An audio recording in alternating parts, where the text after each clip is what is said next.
What's going on, guys, and welcome back to another episode of Career Mode. This is episode number 73, and of course today, guys, it is the Europa League final against Arsenal here. Of course, in the Europa League final, Arsenal, the opponents, will be looking for revenge, of course, because we beat them in the Capital One Cup final earlier this year, and it's a live commentary as well. So hi, this is live. For those of you that are new to this series and new to this channel, should we put Arsenal in their classic kit? I like the classic kits, but some people don't like them, do they? We'll just use the regular ones instead. For the people that are new to this channel and new to this series, we do live commentaries when we get to the finals of competitions because it varies the episodes up a little bit instead of having the same old format.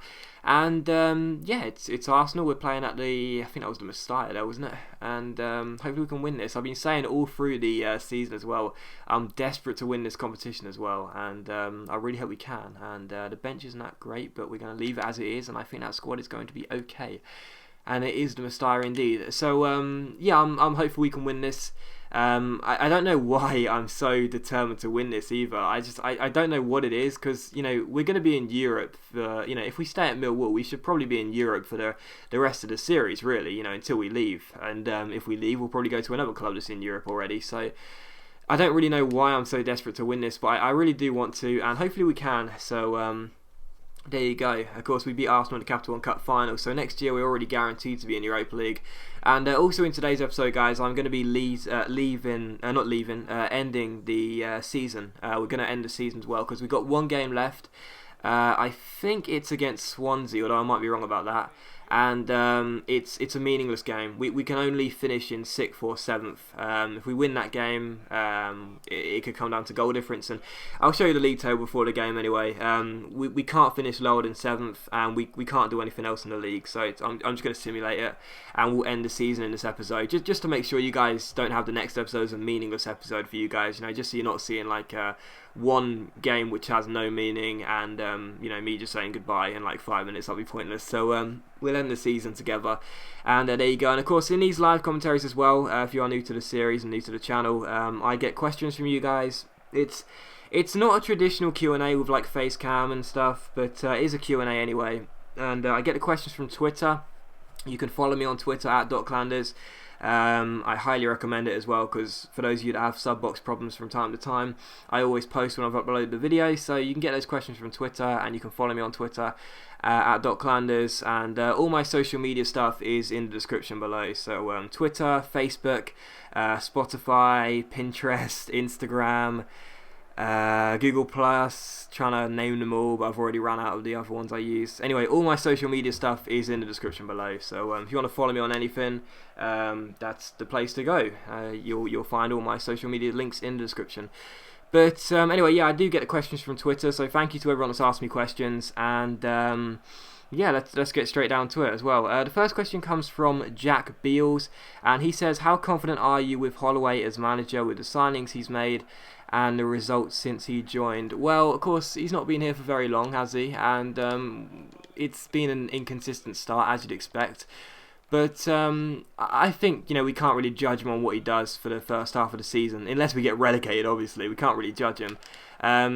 What's going to be important is how we get off to a start next season, because I don't think we'll be getting relegated this year, touch wood. I don't think we would have got relegated with Lomas in charge either, to be honest. I know I'm the only Millwall fan that didn't want him to get sacked, because I wanted him to at least get given a bit more time from the board. But I don't think we would have got sacked under Lomas, the same way I don't think we'll get sacked under Holloway. Holloway. So yeah,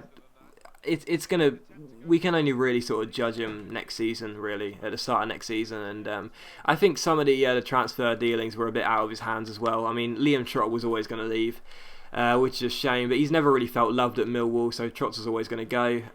Keogh's gone to Blackpool as well. I know those are both loan deals, but I'm 99% certain they'll both stay at those clubs, or at least not be returning next year anyway. And of course he's brought in some players. Fredericks on loan, obviously from Spurs. That's been a good signing, of course. Obviously just signed Ed Upson as well from Yeovil. He's a midfielder I do rate. Simeon Jackson as well, and I'm probably missing like one or two, but yeah, he's what's his name from MK Dons?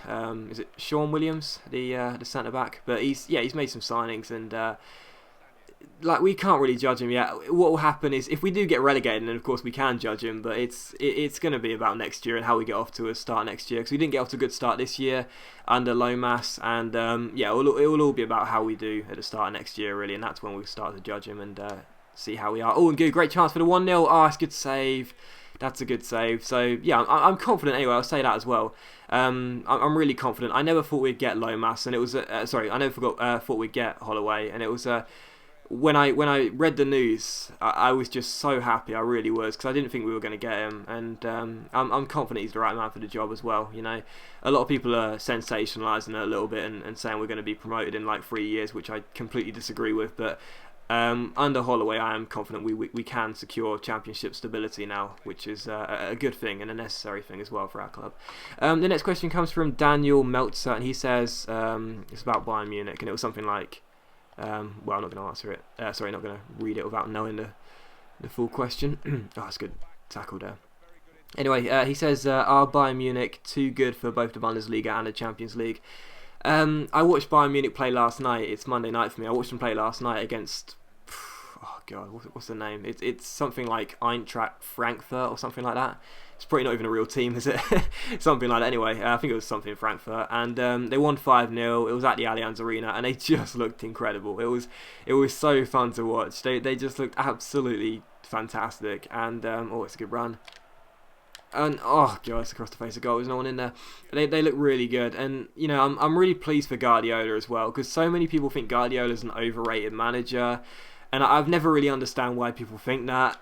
He's a really talented manager. He has such a great system, and it's wonderful to watch a team playing so well under his management, and that's what's happening with Bayern Munich. And I mean, you can't really answer that question, are they too good? Because obviously the season's not over, but I don't watch the Bundesliga. As far as I'm aware, I only had it on because I was doing some paperwork, and I just wanted it on the background. But like, you can't really judge that and know that the answer to that question until the end of the season. But I'm almost certain they're top of the Bundesliga, and I don't think they're actually going to win the Champions League this year. A lot of people think they're going to retain it, but I think it's going to be either Barcelona or Real Madrid.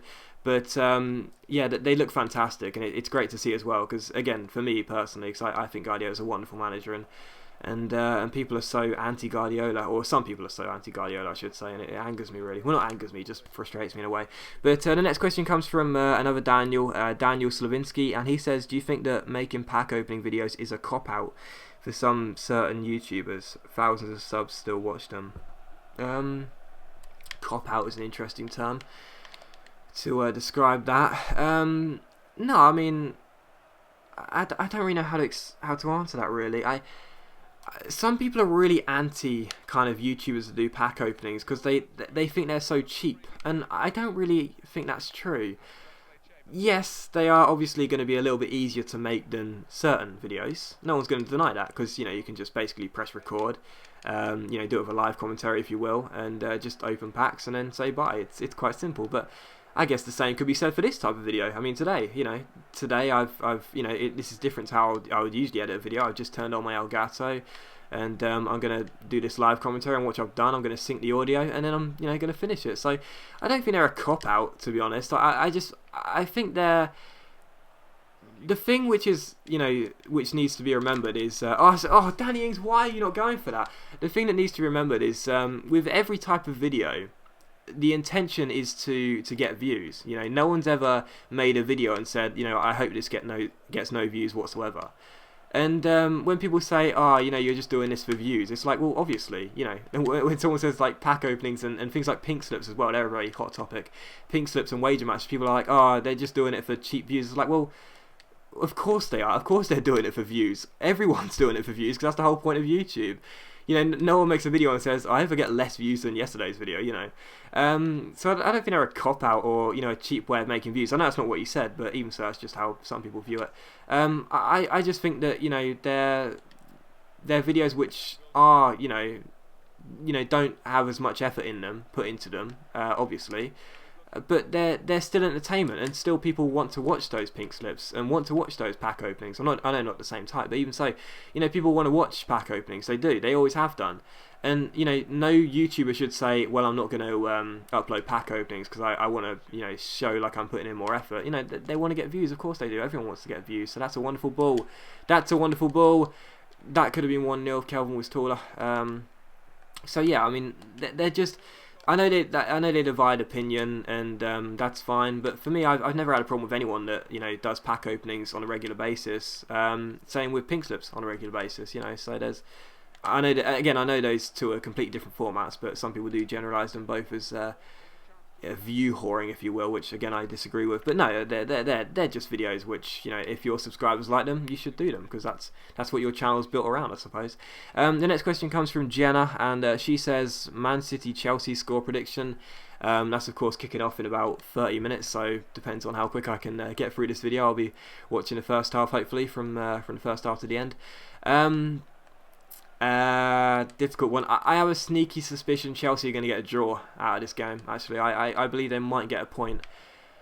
I'm going to go with a score draw. I want City to win it, obviously, but I'm going to go with a score draw. I think it's going to finish 1-1. And for fantasy football reasons, I think Yaya Toure is going to get an assist for Negredo to get the first goal, and the Chelsea goal is going to be scored by Aspilicueta.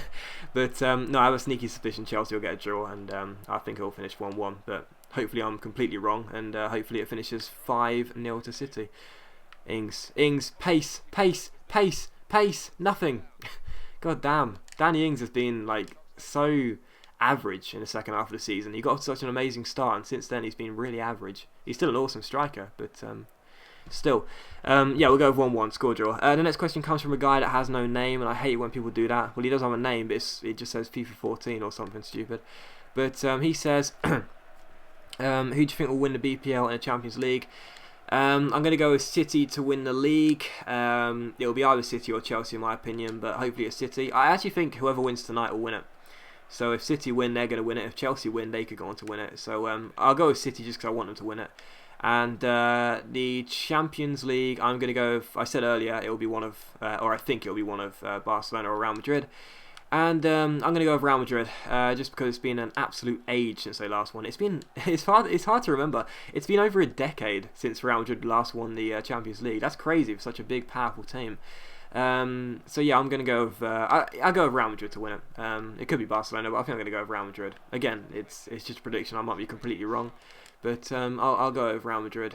I really want to see Gareth Bale get a Champions League winners medal, so we'll go with Real Madrid. The next question comes from Leon, or @MoneyGFX. He's my GFX designer. So for those of you that ask about my thumbnails, this is the guy that makes them. Anyway, Leon says, current situation with Manchester United and your opinion on how it could be solved. Signing Mata was a good way forward. However, I briefly mentioned it. This has been such a poor Europa League final so far. I briefly mentioned it in another video, I think. No, I didn't actually, did I? I think I might have mentioned it on Twitter. I can't remember now. But I think they need to make 2 big signings in January. I think they need to make 2 big signings, and they only made 1. And it's good to see the board give Moyes the back in there to sign Mata. But I think they need another big signing. There was a lot of talk they would be going in for Toni Kroos.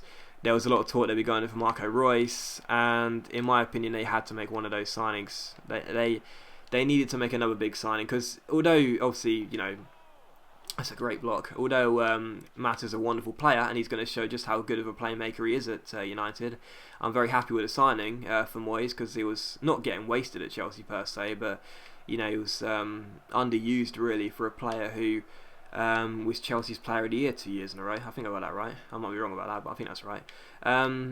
So yeah, hopefully he's going to show Chelsea just what they're going to miss, and but I still believe they should have signed another big player, and I don't believe that the board would have said no to the to Moyes hoping for some more money either. I still believe that if Moyes said to the board, listen, we need 40 million for Kroos, or 40 million for Royce or whatever, I still believe that the board would have said, okay, fine, even though we've given you like whatever it was, 38, 37 million on Mata, we're still going to give you another 40 million to sign someone like Royce or Cruz, because those two are world-class players, and United need that, because although their squad isn't bad at all, they've got some world-class players in there already, players like Rooney and Van Persie and so on. I still believe they needed another big signing, and no matter what happens, whether they get into the top four or not, they still need to invest heavily in the summer. They still need to make a big signing, and I mean someone really big.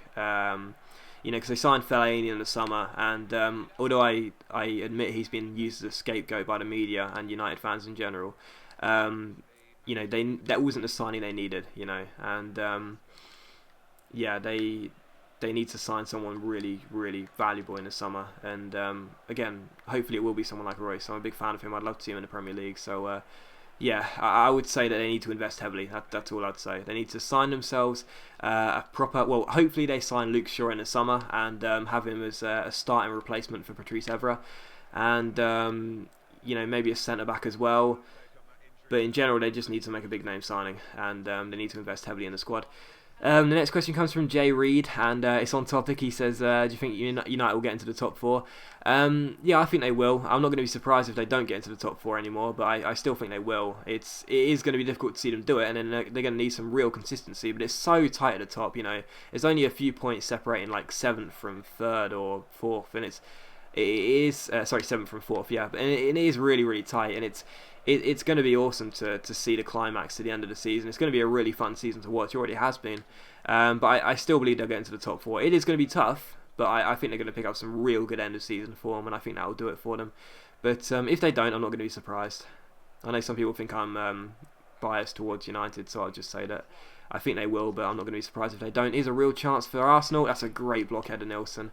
The game has been so kind of tense. Do you know what I mean? Like, neither side in this game, like the AI or me, has really sort of kept hold of. Well, obviously the AI always keep hold of it with it. They haven't really done anything with it. Same with me. I've been too nervous to sort of make any breaks forward. And the next question comes from Impolite Skeptic, and he says, "What a throw-in that was, yes, Gutierrez." He says, okay, I'm not going to answer it whilst I'm in a bit of spot of bother with McCarthy. There we go. Next question comes from Impolite Skeptic, and he says, "What's your favourite book and or movie?" My favourite book is probably Jane Eyre by Charlotte Bronte. I read that during my English GCSE year. English sixth form year, and I absolutely loved that book. It was really good. I've only read like 3 books in my entire life, but it was really good. I loved that novel, and it was very good. I think it was Charlotte Bronte, or maybe Emily Bronte. Certainly a Bronte sister. Yes, 1-0. 1-0. Finally, after all of that nothingness, we get a goal. So Jane Eyre is probably my favourite book. My favourite movie is probably Coach Carter. I love that movie. That's a really good one. Oh, thank God for that. That was a wonderful cross by Header Nilsson, but Jesus, after all of that sort of like tense play in the middle of the park for like the whole game, all it took was one cross into the box and a good header by Ngu. Look at him rise like a salmon there. Ngu is such a great backup striker. Next question comes from Pumis, and he says, if you could choose one thing to change about the world, what would it be? If I could choose one thing to change about the world, what would it be? I would probably change. I would probably change the way the world looks at mental health issues. I would say that. I mean, from a purely selfish point of view, I would obviously say I would change it so I am the richest person in the world. But no, from a purely selfish point of view, that was exactly what I was going to say there. If I could change one thing, I would probably change the way the world looks at mental health issues, because it's just such a I don't know. I don't even need to explain that, do I? It's so obvious. Everyone is so judgmental and ignorant when it comes to mental health, and not in just this country, in general, in every country. And it would be wonderful to have the whole world understanding that. Oh my goodness. Oh, what a header. It's 2-0. What a header, Danny Ings. it would be wonderful to have the whole world sort of actually understanding that mental health issues are actual issues, and not just, you know, people that think that depression is just a lack of willpower and so on. So it would be wonderful to see that happen, but of course that never would. The next question again is from Pumis, and he says, "What is true strength?" True strength is mental toughness when it comes to facing adversity and challenges like that. That's true strength for me. You know, someone that can go through tragedy after tragedy in life, someone that can go through extreme negativity, someone that can go through extreme bad patches of luck, if you will, and you know, things like that, and yet still be alive. You know, not. This could be. Oh, what a save! That would have been fantastic. What a ball that was.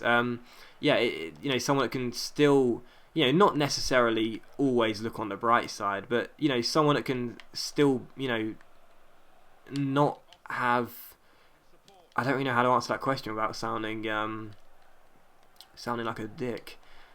Just someone that can go through the worst type of, you know, suffering and mental pain and you know, negativity and like I said, bad spells of luck, if you will. It's 2-1. That was always going to go in there. I was never going to get the header away there. And yet still give their all for themselves in their life and everyone else. You know, someone that can, you know, go through all of this stuff and yet still try their hardest in every situation. That, to me, is true strength. But yeah, that's a difficult question to answer. But there you go. That was a lovely camera angle there. Was that Bentner that scored that? Oh, get the comments ready, everyone. It's what's his name, Lord Bentner or something. It's Bentner, the best player in the world, because all those jokes were funny the first time we heard them. The next question comes from Connor Cuthbert, and he says, "How long do you think it will take Millwall to see Premier League football?" A very long time. Again, I briefly mentioned it earlier. There's quite a lot of our fans that believe that we're going to be promoted in like 3 years, and I don't see that happening at all. It's going to take a very, very long time before we'll see Premier League football, unfortunately. I don't know when, but it will be a very long time. Oh, Carrasco. Oh, I thought he got away there. So yeah, it will be a very long time. The next question comes from Dave, and he says, this guy's a long-term subscriber. He says, "How do you feel about domestic organisations to help underprivileged in other countries when there are such in your own country?" How do you feel about domestic organisations to help underprivileged in other countries? Do you mean like the government giving aid and stuff? I don't know why I'm asking that. You can't respond. If you mean... Almost died there, Jesus. I've got such a bad cough at the moment. If you mean people should be helping me with aid, seriously, I'm always sick. If you mean like the government giving aid to underprivileged countries and countries that are going through crisis, such as the Philippines when they had the typhoon and so on, and so on, then I don't really understand where the problem is, to be honest. It stems from people saying things like, you know, people on the Daily Mail website, when they see things like, you know, I think we gave something like 30 million to the Philippines when they had their disaster not too long ago, and you know, people on the Daily Mail websites will be like, you know, the title would be something like, well, on the Daily Mail the title would be something like, Britain give 30 million to immigrants that just want to claim benefits. But no, oh wow, what a chance. Oh, I took it too far. No, you see people comment on articles on the Daily Mail and things like that when there's been, you know, us giving millions and millions of pounds to of aid to countries like the Philippines, and people say stupid things like, this is ridiculous, I can't afford to pay my council tax, yet we're giving away money to countries which, you know, we shouldn't be caring about, and so on. It's like, it's so stupid. Like, it's genuinely so stupid to have that kind of mindset. It's first of all, it's disgusting to be so selfish, and I have no problem with it whatsoever. Again, I don't know if that's really what you're referring to, but I guess it is. It's never an issue for me. Do you know what I mean? Whenever I see our country gives more than we need to another country which is struggling for whatever reason, I always feel not, you know, what a chance. Oh, he scored. I thought I went wide. Oh, I thought I went wide. Was that Xhaka off the bench? I think it was. Oh, I thought I went wide. It was as well. Oh, Jesus Christ. I swear that went wide. Oh, my goodness. What a finish as well. I thought I went wide, though. Jesus Christ. Oh, wow. I threw away a 2-goal lead. I'm glad the game sparked into life, though. I'll tell you that much. But I threw away a 2-goal lead. And now we're going to extra time. Oh, God. Yeah, I think that at the end of the day, it always makes me feel a little bit proud of our country when we see people do that. You know, when we see people put their necks out for and you see our country put our necks out for the underprivileged, it makes me feel very good inside. I guess it just shows there's still some humanity and care and sympathy on a global level, really. So I never have a problem with it. Again, it's just that there are some people that do, and they just don't understand, really. Like, they just don't really understand how big of a problem it can be, and how devastating it is. And, you know, it's necessary at the end of the day. It really is necessary, you know, regardless of whether you think that the money should be spent in other areas. I don't know, I can't bother to answer the question in depth, because I'm sure there'll be some people saying, oh, how could you be so stupid? That money should be going to underprivileged parents or whatever. But the next question comes from Sebastian Smedegard, and I should say as well, by the way, like, if you disagree with my opinion, don't take it to heart. You know, seriously, don't just sit there and think that I'm being ignorant or whatever. Everyone's got a right to their opinion, and that's just mine. But the next question comes from Sebastian Smedegard, and he says, if you could live in another time and place, where and when would you live, and why? If I could live in another time and place, I don't really know. I guess I'd live in this time zone. In this time, in this day and age, I still prefer to live in 2014. It always makes me laugh when people say stuff like, "Oh, I wish I could go back to the 1800s and live then." I'm like, really? Would you really be willing to give everything up, what you've got right now, to live that kind of life? Yeah, I'd still live in this sort of time, 2014, or the millennium age, if you will. But as for place, I'm not really sure, actually. So I kind of like England, you know. I kind of like England. It's a good country, I guess. But I'd love to live in America. I'd really love to live in New York. It's definitely a city I want to visit before I die. But yeah, I don't know. Let's just go with New York and 2014. Why not? Why not, indeed. The next question comes from Theodore Valkovi. That's probably not his right pronunciation there, so I apologise. But he says how you became a Millwall fan. Family reasons, obviously. That's the norm nowadays, isn't it? You support your family support. My dad's side of the family grew up 5 minutes walk from the old Coldblow Lane Stadium, so it's family connections and so on. It's just the norm nowadays, isn't it? Really mainstream to have that. Sorry, I didn't support them just because I thought, you know, why not support a random team with a championship? But the next question comes from Brian Falco, and he says, what type of music do you listen to? I listen to anything. I genuinely listen to anything. You know, some days I can listen to classical. Some days I can listen to grime. I like grime. You know, obviously hip hop, rap. Oh, what a goal that would have been! Oh, what a goal that would have been! Oh, that would have been wonderful. What a save, Chesney. That would have been wonderful. But, you know, some days I can listen to, I don't know. There's only really one type of music I don't listen to a lot, and that's heavy metal, I think it's called nowadays, or, you know, the non-PC term is screamo or something. You know, music like that. It's just not my type of music. But I still have a couple of songs like that feature sort of screaming, if you will, on that kind of level. Got a few songs by Dead by April. So I listen to anything really. The next question comes from Jamie Creek, and I so don't want this game to go to penalties. That's not what he said, but why are you shooting from there? Jesus. I know Alex McCarthy hasn't had the best of games, but he's not that bad. Jamie Creek says, who do you think are going to win? Who do you think are going down from the BPL?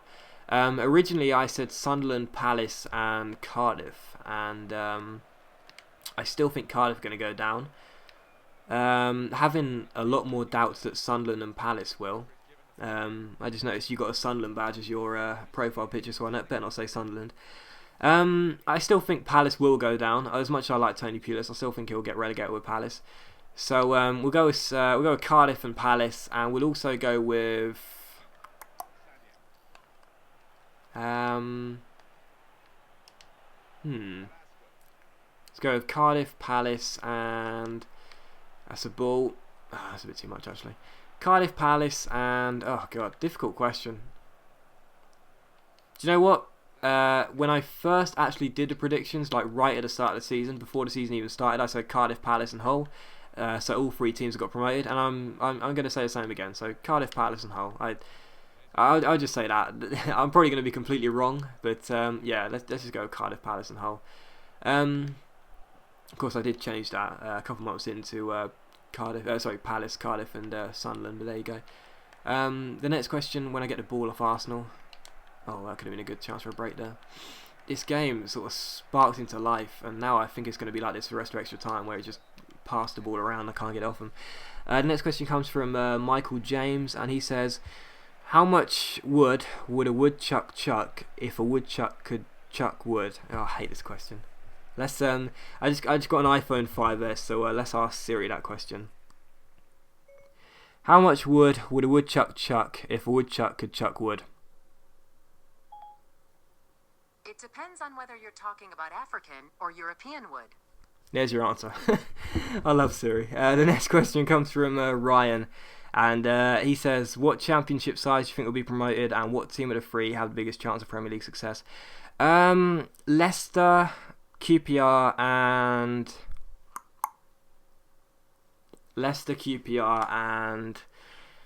I don't know. It's difficult to pick three, because you always get at least one of them wrong. I don't know the third one, but I definitely think Leicester and QPR are going up. I think they'll have enough to go up, to be honest, and I need to bring on a player, and Goo's getting shattered. I wonder what Dongu's penalty stat is like, because we're going to need some penalties takers. 50. That's not good, is it? But there we go, we ain't got a choice. So yeah, I think Leicester and QPR will be going up, and I think QPR have got a very good chance of staying up. They've obviously got the strongest side in the Championship, in my opinion, and yeah, I think they'll be going up, and I think they'll have the best chance of staying up again as well. To be honest, I think they'll do it under Redknapp, and they'll be okay next year. Should I bring on Stanislas? Tempted. He's had some good end of the season form, but who do I take him off for? I could always take off Jack Robinson and put Kelvin at left back, like I do sometimes. Yeah,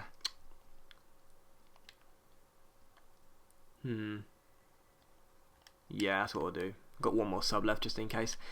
So yeah, there you go. Next question comes from Mastro, and he says, "What do you think of Mill's action during the transfer window?" I briefly mentioned it earlier, didn't I? Some of the business was inevitable. Obviously, Trotter leaving was inevitable in my opinion. He's never felt loved at the Den, and Keogh going to Blackpool wasn't a real surprise either. Upson coming in is a good signing for us. I think I mentioned this earlier. I can't remember, it was a long time ago. I think I mentioned this earlier, so I'll say, you know, it's been expected really. I didn't expect us to make any big signings or have any big departures, you know. So mainly because we ain't got the big players to have big name departures, but yeah, it's been expected really. And again, we'll judge Holloway on what happens in the summer transfer window. I think we'll judge him then, not now, but. Yeah, hopefully the summer transfer window is good. I really hope we can get a really awesome player in on loan. I mean, under Kenny Jackett, we always had such great loan signings, you know. Obviously players like... Oh, that was risky. That was really risky. I thought I was going to go in there. Yeah, we always had really good players on loan under Kenny Jackett. And hopefully next season, Holloway brings in some very good loan signings. Which could really help us as a club out, to be honest. And as I said at the start of the episode, we'll judge Holloway on what happens in the summer transfer window. And that's... Oh, no, get a block in. No, get a second block in, please. Please, no, please, I can't concede. I can't... Yes, Catamol. Come on the break. Oh, wow, just turn into trouble. That's obviously a foul. Next question comes from Evan. And he says, do you think what Man City have done regarding spending massive amounts over a short period is ruining football or helping it? I answered this question in the last live commentary. It's a mixture of both. It's good for the global game, good for the league on a global scale, because you see the Asian market, for example. They just want to see instant success, but it's not good for the country. It's not good for England, because we never for the English national team, I should say, because we like earlier this season there were so many games, or there were at least quite a few games I can remember, where City didn't have even one English representative in their starting 11. They could have a team like it was when Joe Hart got dropped. They would have a team like Pantilimon, Clichy, Company, Demicheli, Zabaleta, Yaya Toure, Fernandinho, Navas, Silva, Aguero, Negredo, for example, as their starting 11. There's not a single English representative in that team, and I hate that. I absolutely hate that. They're well within their rights to not name any English players, but and I do know that there's a lack of real quality in the English national team. But especially when you compare our national team to teams such as nations such as Spain. But even so, it's so annoying to see that, and it's mainly because the money means they can sign big players, big European players, and just have them, and it's like I say, it's a mixture of both, because it's also good for the global game in terms of financial reasons, because the Asian market, I keep referencing that, but it's the truth. People in bars in Thailand and bars in China and Japan and South Korea, they're going to be loving the fact they can see all these world class players in the same league. The Premier League love this. They don't really care. They don't give a fuck about the development of English youths in the league. I was asked the question what I would change if I was in charge of the Premier League, if you will, and I said, this happened last year, I said what I would change is that we should have at least every single club should have at least one homegrown under 21 player in their side at all times in a Premier League game, because it kind of just, it really does hinder us our progression as a nation when it comes to developing young talent. And now we're into a penalty shootout, and I'm really nervous. Oh god, I didn't want this game to go to penalties. I shouldn't have threw away a 2-goal lead. Gutierrez has actually been hitting some good penalties, so I might actually move him up the ladder. Yep, let's have that. I don't think I'm going to win this, guys, so wish me luck, but I don't think I'm going to win this penalty shootout. The next question comes from JP, and he says, thoughts on Andy Carroll's red card on Chico Flores. I feel so... Oh, wow. Oh god, I thought that went in the red. I watched the incident on Match of the Day, and I felt sorry for Chico Flores, because he sent me the wrong way. I felt sorry for Chico Flores because he clearly got a whack in the face. Oh wow, I've messed up again. Oh my goodness, I messed up again. The lag. I'm gonna blame it on the lag. Oh my goodness. Oh, they could go in front here. Oh god, no. I felt sorry for Chico Flores because a lot of people were saying he dived, but he clearly got a whack in the face and it must have hurt. Yes, Eder Nilsson. So I felt sorry for him, but it wasn't a red card. It was just an accident at the end of the day. It was just a clear accident, and that's all there is to it. So hopefully the red card, if West Ham do appeal. Yes, McCarthy! Hopefully it does get rescinded. But it was an accident, and I feel sorry for both parties. I feel sorry for Chico Flores, and I feel sorry for... Oh, it's gone in! Oh, it's gone in! I thought he saved it. So I feel sorry for Chico Flores, and I feel sorry for Andy Carroll. The next question comes from... I should have gone. I knew it was going to go. The next question comes from Leonardo Jarvis, and he says, hey bro, how's things? Things are going to be really good if we win this penalty shootout. Come on, Stanislas. Yes, we've got a chance to win it now. Come on, McCarthy. You're a hero against Arsenal in the Capital One Cup final. This is your moment. I think we can win it anyway. Oh, God, that's a great penalty. I'm out of questions as well, I'm afraid. Oh, my goodness. Danny Ings, come on. Top corner.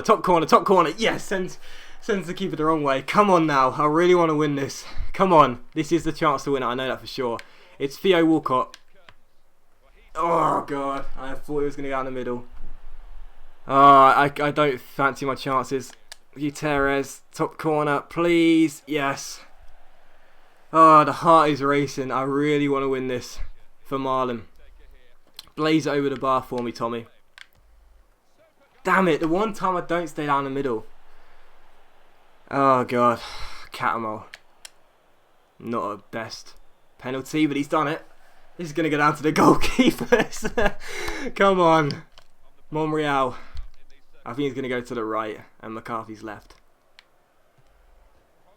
Oh, it's in on the post. Oh, God. Oh, that's a shocking penalty. Oh, but he's done enough. Oh, God. I think we're one penalty away from the keepers. Oh, Zero. Come on. Mess this up for me, lad. Oh, my goodness. Who is going to hit the winning penalty? Oh, God. Oh, Donkey. Oh, God, no. Oh, I don't feel confident. He's done it. Oh, my goodness gracious me. The nerves so bad right now. It's the goalkeeper. It's Chesney. It's Chesney. And McCarthy saves it. Oh, my God. What a penalty shootout. Oh, that is absolutely superb. Jesus Christ. Oh my, that's the best penalty shootout I've had since the series finale of my FIFA 13 career mode. Wow. All the way to Chesney. That's crazy.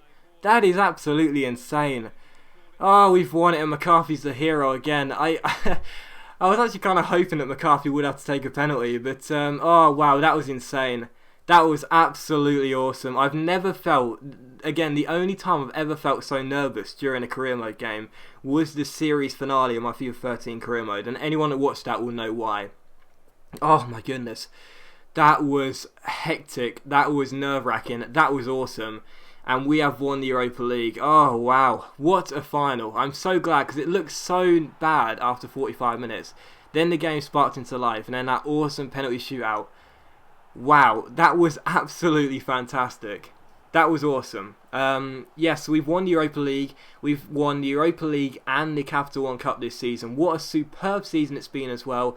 We're guaranteed a finish of at least 7th in the league, possibly even 6th. And that was absolutely superb. And this is going to be a super long episode as well. So we're in the season in just a moment. So that was absolutely fantastic. And I really hope you guys enjoyed that. That was brilliant. That was absolutely brilliant. I'm just in shock at how good those penalties were by either side. It went all the way down to Chesney. Oh, wow. That was fantastic. Can I see the Chesney penalty in the highlights? Please? There we go. What a save, Alex McCarthy. So, yeah, superb game. Really balanced as well. That was good. Yeah, really good. 9-8 on penalties. How about that? So, yeah, I'm lost for words, guys. That was fantastic. But we are also going to end the season off as well. Oh, I'm so glad to have won the Europa League in our first season on this career mode. So we have won the Europa League. Of course, we are in the Europa League next season anyway, so hopefully we can make it back-to-back Europa Leagues. That would be fantastic.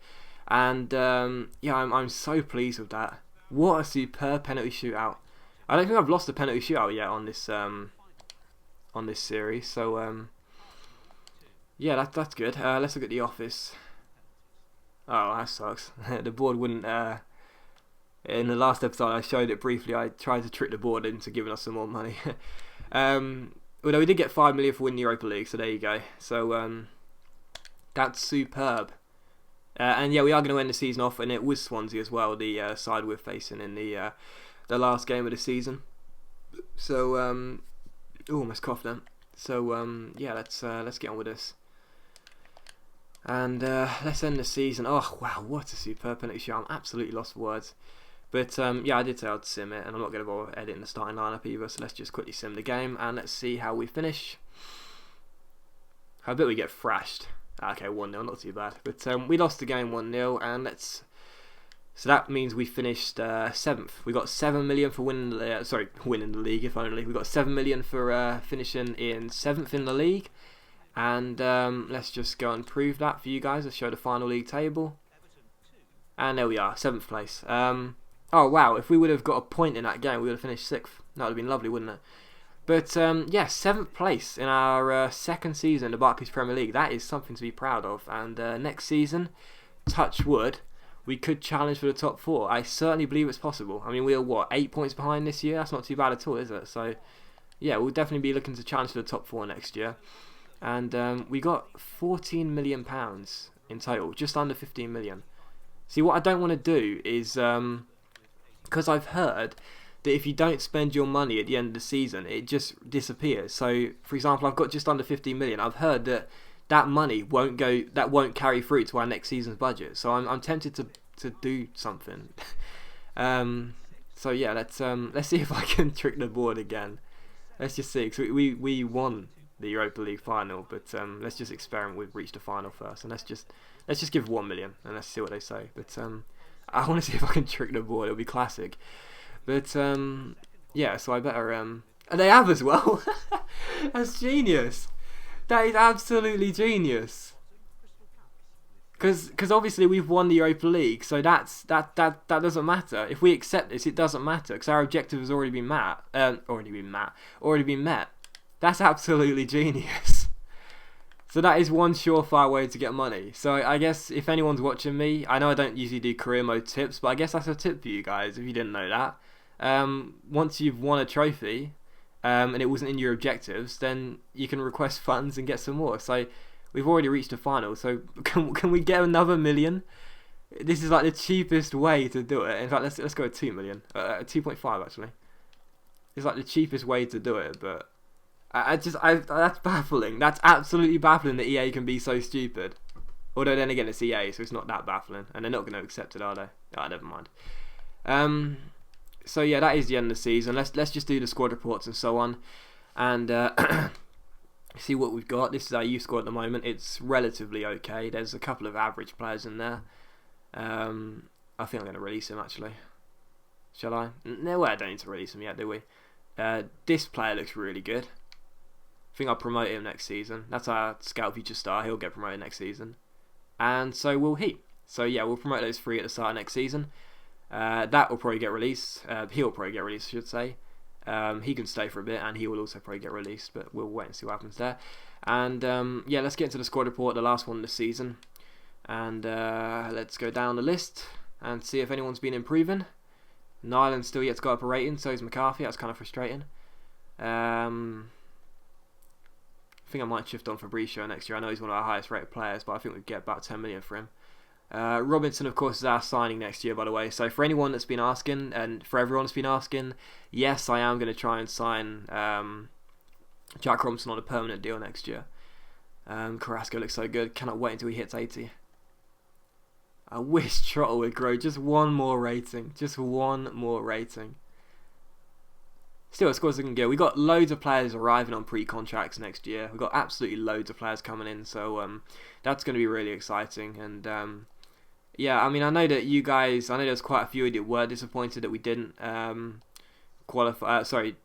to Manchester City at the end of the 2/3 of the way during the season. I gave you guys the choice, and you guys chose Millwall. But I know there's quite a few of you that do want me to leave, but I'm just going to do this again. But yeah, hopefully you guys are going to be excited for next season, because I think it could be really good, to be honest. And okay, I don't think I'm going to do it anymore. That's fine. Here's another scouting update. Let's reject him, and him as well, and him, and him, and him, and him, and him, and he looks okay. He's only had 1 month scouting. I think I'm going to reject them all. I'll sign that guy actually, because he's got 65 to 81, but nah. Nope, let's reject them all. So yeah, hopefully you guys have been excited for next season. Hopefully you will be. It should be good fun next season at the end of the day. I mean, I can't see it being bad. It should be good fun anyway. Let's offer another contract to... Eden Nilsson always complains, but he's got 2 years left on his contract, so... Where is he? Oh, he's got 3 years left. He wants 20 grand a week more. He's a really good player, but... I don't really know, to be honest. That's a lot of money to pay for Eden Nilsson. Ah, solid, let's just offer him that. He's not a crucial first team player though. I mean, he is, but he could possibly be losing his place next year. So I don't really want to give him that squad status. We'll offer that contract and wait and see what happens.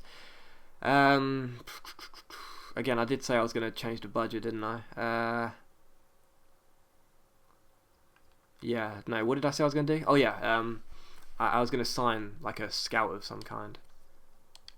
Let's see, maybe we can pick up... Oh, a 5-star experience, a 5-star judgment scout. Excellent. He is getting picked up.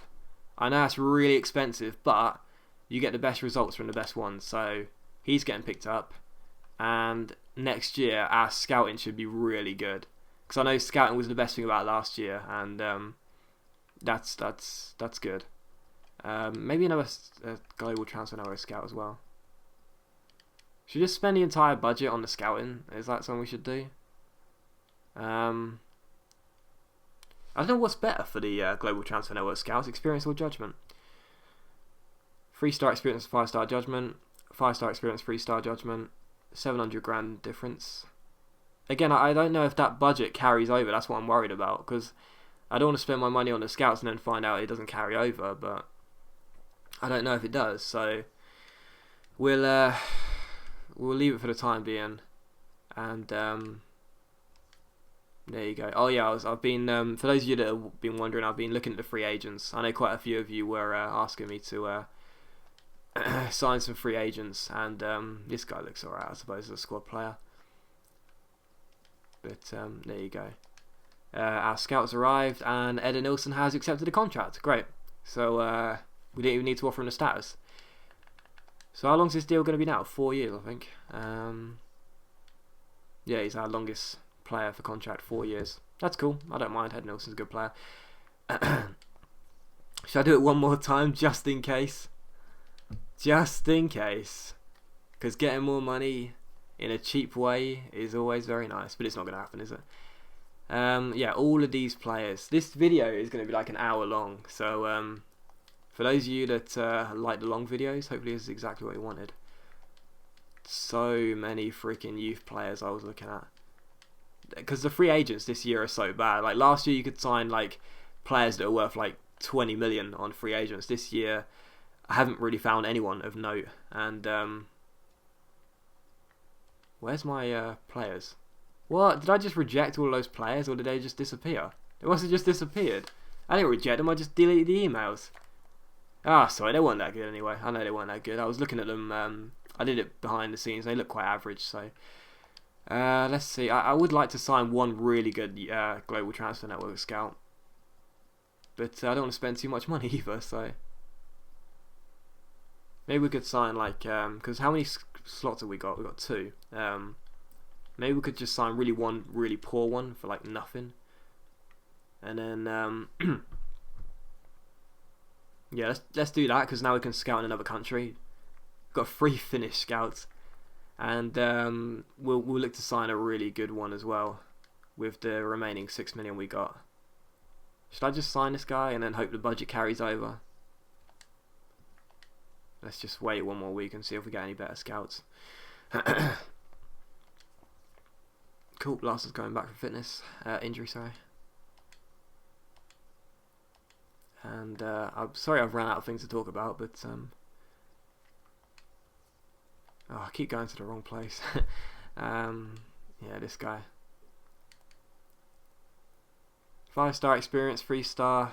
sorry, 5-star judgment, 3-star experience. Should I do that? Or this guy? It's only 1 star less, but I guess judgment is probably the best thing to do.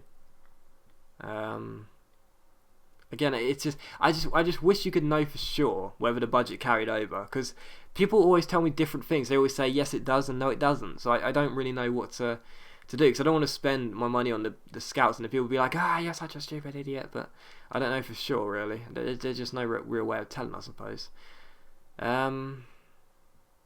you know what, so we'll still have just under 2 million if we pick up this scout, so yeah, let's just do that. There we go, we've got a full scouting network now. Everyone is really decent, so there we go, we're all good. And hopefully next year we can pick up some really good players on free agents. And performance review meeting scheduled. Well, I've won the Europa League and I've won the Capital One Cup and we finished 7th, so I know we're going to be keeping that job. And the last thing I want to do before we end the season is... oh, sod it, who cares? It's done now. You guys have seen the stuff. And that's all there is to it. That's the end of the season. So yeah, that's all there is to it, guys. We're going to be ending the season there. And I'm sorry the last 10-15 minutes have been quite subdued, but I've had nothing to talk about really. But that is the end of the season. And as you can see, the board are absolutely delighted. Super season, Euro League performance was marvellous, and pass on our congratulations to the players. It was great fun to be involved in. Well, there you go, everyone's happy, and looks like we will be staying at Millwall. So as always, guys, a big thank you for watching. I'm going to end the season there. Of course, the next episode is going to be tomorrow morning, so look forward to that. This video will be about an hour's long, so if you have enjoyed the video, please leave a like. That really is appreciated. And I always like to sort of end the episode, and to see how many people have stayed by asking you to comment something. So why don't you comment something like I don't know. I kind of want to do something about the penalty shootout, but people might know what it is. Do